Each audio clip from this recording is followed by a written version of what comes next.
أهلا ومرحبا بكم في أولى حلقات برنامج الماستر. إن شاء الله في الحلقات اللي جاية هنكون مع بعض بنقدم حاجة كده. الحاجة ديت احنا هدفنا منها إن احنا يبقى عندنا وعي، نرفع من وعينا ونفهم أكتر، ويبقى عندنا ثقافة، ويبقى عندنا تثقيف كمان بشكل أكتر. طبعا في فرق بين الاتنين، وده اللي هنفهمه مع بعض. وبنقدم حاجة اسمها روشتة الإصلاح، دي سلسلة إن شاء الله هنقدمها في برنامج الميسر.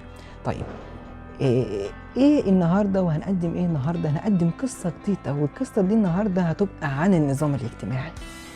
طب النظام الاجتماعي ده علشان افهمه، طبعا هو موجود في كل مجتمع ولكن بيبقى مختلف، بس في محددات اساسيه كده لازم الواحد يبتدي ان هو يعرفها في النظام الاجتماعي. وعلشان اعرف النظام تحديدا الاجتماعي يبقى لازم اقول عليه باختصار كده في كلمتين: السلوك والمجتمع.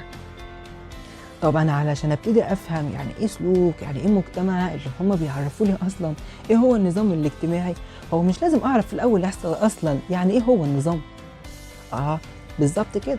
فطلع لنا واحد بقى كده هو ايه اسمه لاستر وورد. لاستر وورد ده بيعرف لك كده وبيقول لك يعني نظام. فقال لك ان النظام ده هو في الاخر كده يعني توجيه للطاقه الاجتماعيه اللي موجوده عندي علشان ان انا استخدمها ايه بشكل صحيح من الاخر كده. ماشي هو اللي هو قاله تمام. طب انا اعرف من ده ايه؟ طبعا طاقه اجتماعيه، او الطاقه على الفكره اللي موجوده عندنا في الموارد البشريه، حاجه اساسيه جدا ان انا ابتدي ان انا استحسن ادارتها. بس مش معرفتش اكتر يعني ايه هو النظام. انا عايز اعرف اكتر، عرفني اكتر. طب النظام علشان ابتدي ان انا اقول عليه نظام لازم يبقى كده في حاجات اعرفها. فقال لك علشان يكون في نظام اكيد لازم يبقى في ناس هي اللي تمارس وتبتدي ان نقول عليهم هم دول اصحاب النظام. يبقى افراد، دي اولى الحاجات اللي موجوده عندي في النظام. طب والافراد دول اللي هو انا وانت وانتي وانت، كلنا كده مع بعض اسمنا جماعه. يبقى الافراد دول بيكونوا جماعه، والجماعه دي بعد كده هنبتدي ان احنا نعرف من خلالها ان هي ممكن تكون اسره. ودي طبعا حاجه مهمه جدا، اللي ممكن بعد كده من الجماعه ديت تكبر اكتر، ويبقى فيها اكتر مثلا من جماعه. مش هنقول هنا المجتمع دلوقتي، ولكن على راس الجماعه هي المؤسسه نفسها، لان المؤسسه دي طبعا بتدي خدمات معينه. طبعا الواحد بيأدي حقوق وواجبات معينه، فبذلك يعني انه لازم يبقى بياخد خدمات معينه. طبعا والمؤسسه ديت اللي بتحكمها طبعا المجتمع هو اللي على رأس كل الكلام ده. ولكن في حاجات ناقصة، أنا حاسس إن في حاجات ناقصة في الموضوع. مش بس إن النظام بيبقى موجود فيه أفراد وجماعة، وفي نفس الوقت برضه مؤسسة. أنا عارف إن الكلام ده هو اللي بيحتوي بعد كده في الآخر في المجتمع. ماشي، المجتمع حلو.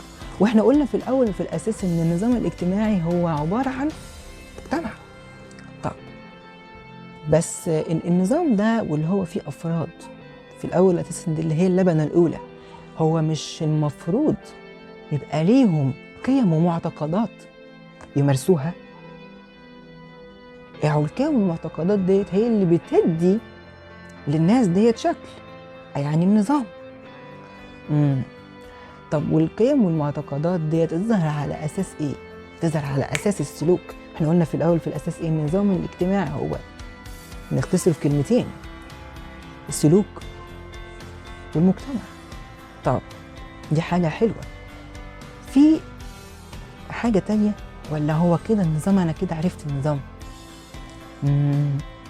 ممكن نقول في كمان حاجه ناقصه، واللي هي بنقول عليها اللي هي القواعد والقوانين. هل في نظام من غير قواعد وقوانين؟ انا لما اجي اقول على النظام هقول عليه قواعد وقوانين، لان احنا كلنا بنبتدي اللي يخالف هذا النظام. يعني مش انا عندي نظام وانت عندك نظام، واحنا طب ايه اللي بيختلف عن النظام ده والنظام ده والنظام ده، او النظام اللي موجود في المجتمع ده والنظام اللي موجود في المجتمع ده؟ هو مش في قواعد وقوانين بتحكم هذا النظام؟ وفي نفس الوقت برضو القيم والمعتقدات، لان هي اللي بتشكل وبتدي ماهيته وبتدي انطباع مختلف عن اي نظام تاني. فهنا نقدر نفهم يعني ايه نظام. طب والنظام بقى الاجتماعي اللي احنا كده خلاص عرفنا يعني ايه نظام في الجوهر بتاعه. طب النظام الاجتماعي بقى تحديدا، هنبتدي بقى نقول ان السلوك، احنا قلنا في الاول ان النظام الاجتماعي او النظام، في النظام الاجتماعي ده قال لك ان في سلوك.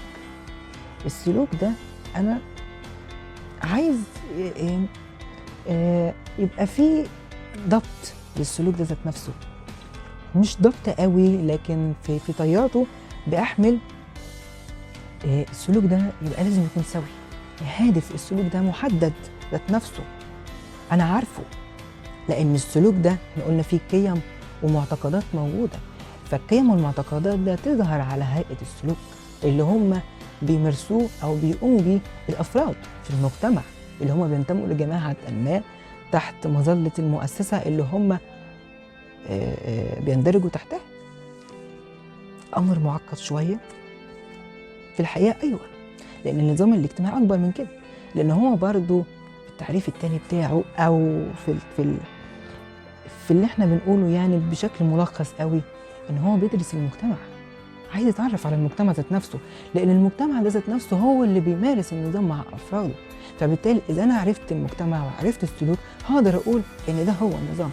ولكن في حاجات مهمة جدا أنا لازم أعرفها، وإن النظام ده النظام الاجتماعي هو في حاجتين مرتبط بيهم، وهي الضبط الاجتماعي، الضبط لأن هو بيأثر فيه، بالعكس ده هو ليه دور كويس جدا وهام في الضبط الاجتماعي ده، لأن أنا ممكن أقدر أقول إن الضبط الاجتماعي ده علشان هنفهمه بشكل أكتر طبعا معانا في الحلقات اللي جاية، مش ده بس، في حاجات كتير تانية. الضبط الاجتماعي ده ممكن أقدر نقول عليه في الانحراف عامة، الكلمة ديت، وبعد كده هنفسره بشكل أكبر.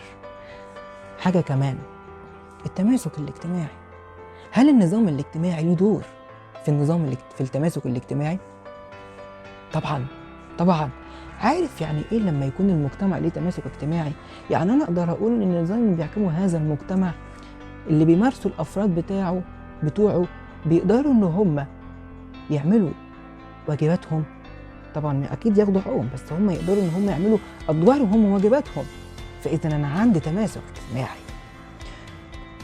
ولكن اللي احنا هنقدر نقوله هنا ان النظام الاجتماعي ده في حاجات كتير او في امثله ليه، ان هي اللي هي اسمها النظم الاجتماعيه، زي نظام ديني، زي نظام اجتماعي، زي عفوا، زي النظام الاقتصادي، زي النظام السياسي، زي النظام الاسري. احنا قلنا في الاول ان في جماعه ممكن تكون اللي هي الاسره، ودي امر معقد جدا، لان لما تقول على الجماعه دي اللي هي الاسره ان الفرد بينشأ فيها في الاول وان هو بيتلقى، ان هو بياخد التعليم في كل حاجه بقى، منها اذا كانت لغه او ان هو يقدر ان هو يتعامل او ما الى اخره.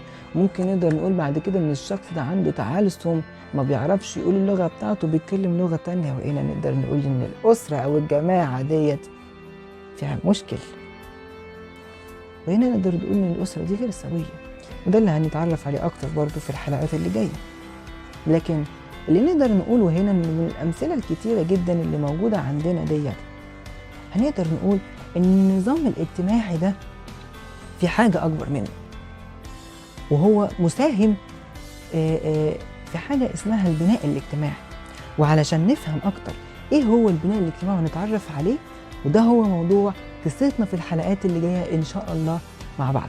واذا كنتم عايزين تعرفوا اكتر عن ايه هو النظام الاجتماعي والانظمه الاجتماعيه، اذكروا الكلام ده في الكومنتات، وان شاء الله هنبتدي ان احنا نتكلم فيه مع بعض في الحلقات الجايه.